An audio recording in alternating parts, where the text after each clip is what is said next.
Hello friends. आप सभी का फिर से स्वागत है हमारे चैनल WKS में। तो आज हम लोग जानेंगे कि यूके में जो क्राइसिस चल रहा है, इकोनॉमिक क्राइसिस, वो क्यों हो रहा है और वहां पे जो सत्ता पलट हुआ तुरंत। आपका जो लीज ट्रस का जो सरकार था वो तुरंत बदला। आपका सबसे पहले बोरिस जॉनसन का सरकार गिरा, फिर लीज ट्रस का सरकार बना और वो भी गिर के 45 दिनों में फिर आपका ऋषि सुनक का भी वहां पर सरकार चल रहा है जो भारतीय मूल के हैं। तो ये सब क्यों हुआ उसके बारे में हम लोग डिटेल से इस वीडियो में जानेंगे और ये जानेंगे कि रशिया और यूक्रेन का वॉर का भी इस पे क्या इम्पैक्ट पड़ा है, किसका, यूके का इकोनॉमिक क्राइसिस। चलिए आज देखते हैं। सबसे पहले this is the UK lowest economic time from compare to 90, मतलब 1980 से अधिक 1980 के दशक में जो इकोनॉमिक का हाल था, आपका अर्थव्यवस्था का हाल था जो आपका ब्रिटेन का, उससे उसके भी लोअर स्तर पर अभी जाके वो पहुंच चुका है। महंगाई बहुत ज्यादा बढ़ चुकी है और जो आय है वो धीरे मतलब पहले की तुलना में अब कम हो रही है। दूसरा चीज, this crisis impact in UK trading sector. और इससे क्या हुआ है कि यूके का जो ट्रेडिंग सेक्टर है वो बहुत ज्यादा हर्ट हुआ है। क्यों हर्ट हुआ है?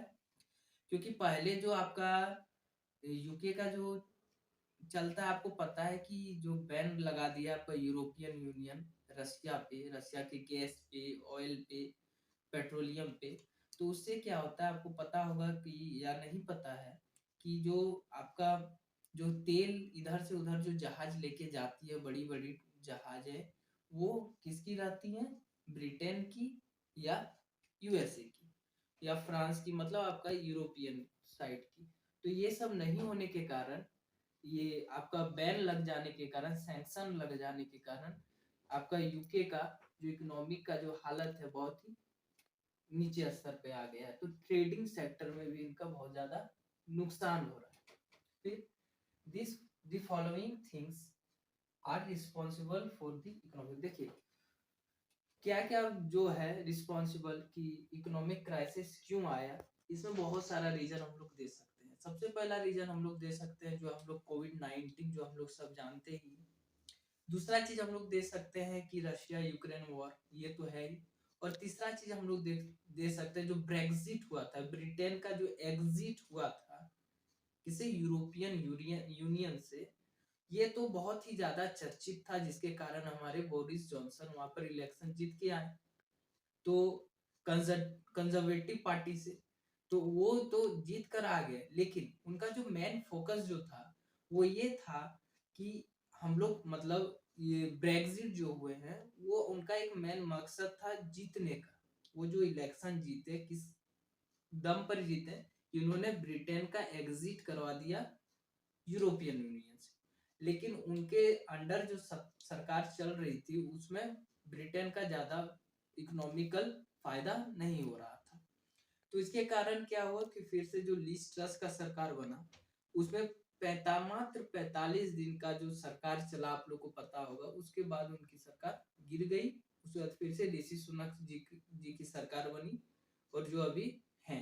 लेकिन इनमें मतलब ऋषि सुनक का भी एक बहुत ज्यादा मतलब अगर आप बोले तो अभी तक ड्रॉबैक रहा है कि अभी तक वो इकोनॉमिक क्राइसिस अभी तक ब्रिटेन का शांत नहीं करवा पाए या ठीक नहीं करवा पाए। तो क्यों नहीं ठीक करवा पाए यदि हम ये जाने तो इसमें सबसे बड़ा असर जो है वो है कि जैसे वहां पर वो सोचते हैं कि हम लोग इंटरेस्ट जो है वो बढ़ाएंगे। अगर कोई लोन लेता है तो उसमें हम लोग ज्यादा इंटरेस्ट लेंगे, पैसा सरकार के पास आएगा, बैंक के पास आएगा, लेकिन उन्हीं के पार्टी के मेंबर उनका समर्थन इसमें नहीं दे रहे।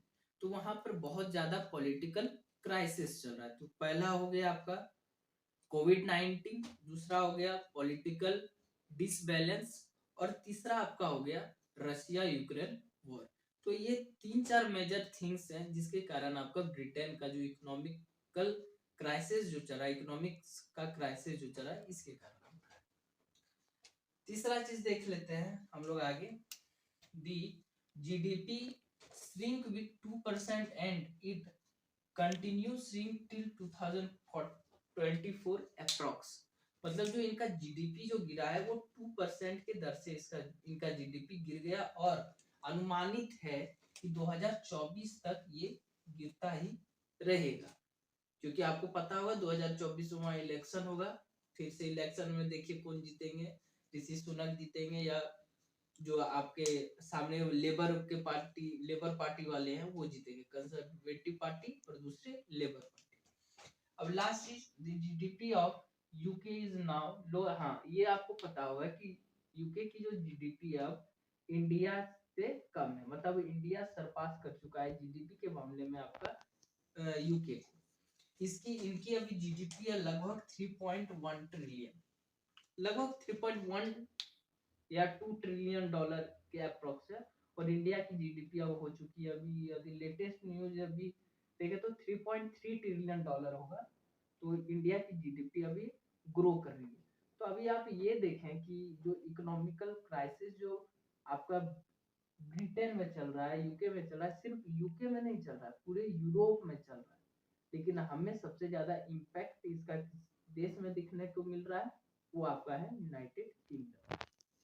और यदि हम ये देखें कि यूनाइटेड किंगडम या अदर यूरोपियन यूनियन के देश जो है, जो रसिया से जो तेल मंगवाते थे, गैस मंगवाते थे, वो सब मंगवाते थे, तो उनसे क्या हो गया कि जो बैन लगा दिए, रेस्ट्रिक्शन लगा दिए, तो उससे दूसरे देश से मंगवाना पड़ रहा है गैस, तेल, पेट्रोल, या रसिया दूसरे देश को बेच रहा है। जैसे फॉर एग्जांपल यहाँ पे जो टर्की है वो थर्ड पार्टी का रोल प्ले कर रहा है, क्यों?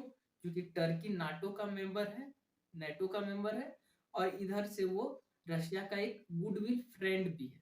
तो रशिया क्या कर रहा है कि टर्की को गैस सप्लाई कर रहा है, गैस हब बना रहा है टर्की को, और टर्की फिर सप्लाई कर रहा है यूरोपियन यूनियन में और अदर कंट्रीज में।